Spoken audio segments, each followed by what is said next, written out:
여러분, 우리는 이 땅에서 사는 것이 전부인 줄 알고 살지만 차원의 관점에서 다시 본다면 하나님의 영이 우리 안에 임했다라는 사실은 우리가 다시 영적 존재가 되었다라는 것입니다. 따라서 우리는 보이지 않는 세계를 통치할 수 있는 그것을 깨닫고 누릴 줄 알아야 합니다.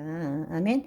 왜냐하면 믿음으로 말미암아 모든 세계가 하나님의 말씀으로 이루어진 줄 알거니와 보이는 것이 나타난 것으로 말미암아 된 것이 아니니라 나타나지 않는 것으로 되었기 때문입니다. 따라서 믿음은 바라는 것들의 실상, 보이지 않는 것들의 증거이기 때문에 우리는 위의 것을 찾아야 되고 땅의 것을 생각하지 말고 위의 것을 생각해야 한다는 것입니다.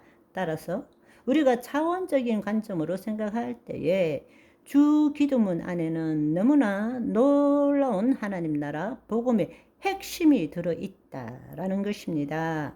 하늘을 계신 우리 아버지여 했을 때 그 하늘은 삼층천 하나님의 보좌가 있는 곳이지만 나라가 임하옵시고 뜻이 하늘에서 이루어진 것 같이 땅에서 이루어지다 할 때에 이 하늘이라는 것은 보이지 않는 세계의 이층천을 말하고 있다는 것입니다. 우리가 이제 하나님의 자녀가 되었다면 새 차원의 삶을 살 줄 알아야 합니다. 우리로 하여금 하나님의 영 안에 들어가지 못하도록 마귀들은 계속적으로 이 세상에 있는 사건, 환경, 문제들을 만들어내서 우리가 그 실체에 대한 생각에 묶여서 이 차원, 땅의 차원에서 벗어나지 못하도록 하는 것이 마귀의 계략이라는 것을 여러분들이 다시 한번 깨달을 줄 알아야 합니다. 아멘. 그렇기 때문에 그런 생각과 감정이 나를 도둑질하고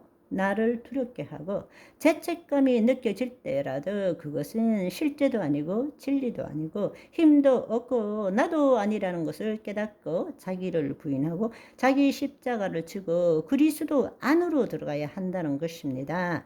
우리의 혼이 더 이상 몸의 종로로 타는 것이 아니라 자유의지를 가진 이 혼이 하나님의 영이 우리 안에 임하셨기 때문에 이제는 몸의 종로로 대신에 하나님의 영 안에 거함으로써 말씀대로 생각하고 말씀대로 느끼고 말씀대로 말하는 존재가 되어야 한다는 것입니다. 아멘. 그럴 때에 그 말씀대로 생각하고 느낀 것이 우리 심중에 들어가게 되고 우리 심중에 있는 것은 보이지 않는 세계의 실상을 만들게 된다는 것입니다. 아멘. 실상이 없는데 어떻게 실체가 있겠습니까?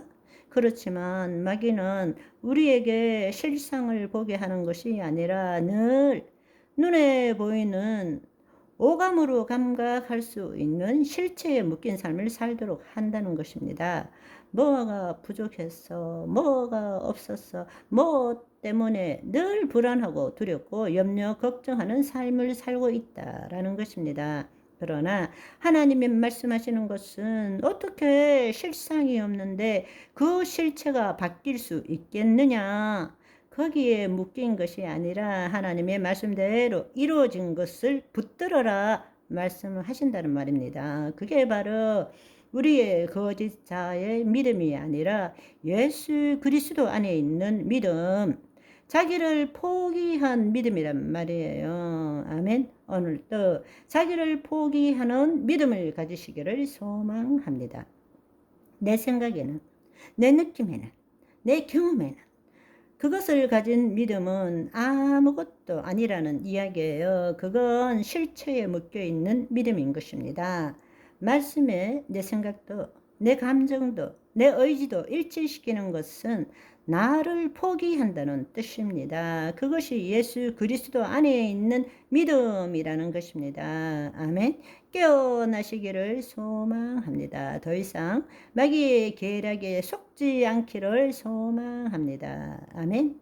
우리로 하여금 삼층천으로 들어가 있도록 하기 위해서 영적 존재가 되도록 하기 위해서 마귀의 일을 멸하도록 하기 위해서 이 땅에 주의 뜻을 이루도록 하기 위해서 하나님의 영이 지금 우리 안에 들어와 계시는데 우리의 혼이 자유의지를 가진 혼이 타락한 후에 몸의 종로를 하던 그 삶에서 벗어나지 못하고 여전히 내가, 나는, 내 생각에는, 내 감정으로는 이렇게 살아가는 사람이 얼마나 많습니까? 말씀을 믿는 것이 아니라 내가 하나님의 영 안으로 들어감으로 말씀이 내가 되어야 합니다. 아멘. 우리가 하나님 나라를 구속사적 관점으로 볼 때 여러분 한번 생각해 보시면 타락했을 때 우리가 하나님의 말씀대로 말하는 존재에서 하나님의 말씀에 대한 내 생각을 말함으로 마귀와 대화함으로 마귀의 계략에 넘어가게 되었죠. 그 결과로 하나님의 영이 떠나가신 것입니다. 하나님의 영이 없는 이스라엘 백성에게 준 것이 율법이잖아요. 그렇지만 예수님이 오시기 전에 이미 새 언약을 하나님께서는 모세에게 주시고 그 새 언약을 깨닫지는 못했지만 구약에 이스라엘 왕국이 멸망할 때 선지자들이 예언하게 하셨잖아요. 그 새 언약이 무엇입니까? 그 새 언약의 핵심이 하나님의 영이 임함으로 그 법을 너희 속에 두고 굳은 마음을 제하게 될 것이고 그 말씀을 이루는 자가 되게 될 것이다. 너희는 내 친백성이 되고 나는 너희의 여호와 하나님이 될 것이다. 그것이 새 언약이잖아요. 아멘. 예수님이 오셔서 하신 일이 무엇이죠? 예수님이 단지 우리 죄만 사하여 주셨나요? 아니에요. 궁극적으로 그분께서는 부활 승천하셔서 보혜사 성령님을 우리에게 보내주시려고 오셨잖아요. 물과 성령으로 거듭난 자 하나님 나라를 볼 것이요 들어갈 것이라고 말씀하셨잖아요. 아멘. 그렇다면 그 새 언약의 성취가 하나님 나라 복음이라는 이야기입니다. 하나님 나라 복음의 핵심이 무엇입니까? 성령이 임하신다. 하나님의 영이 임하심으로 하나님의 자녀가 된다. 아멘. 오늘은 여기까지. 바이바이.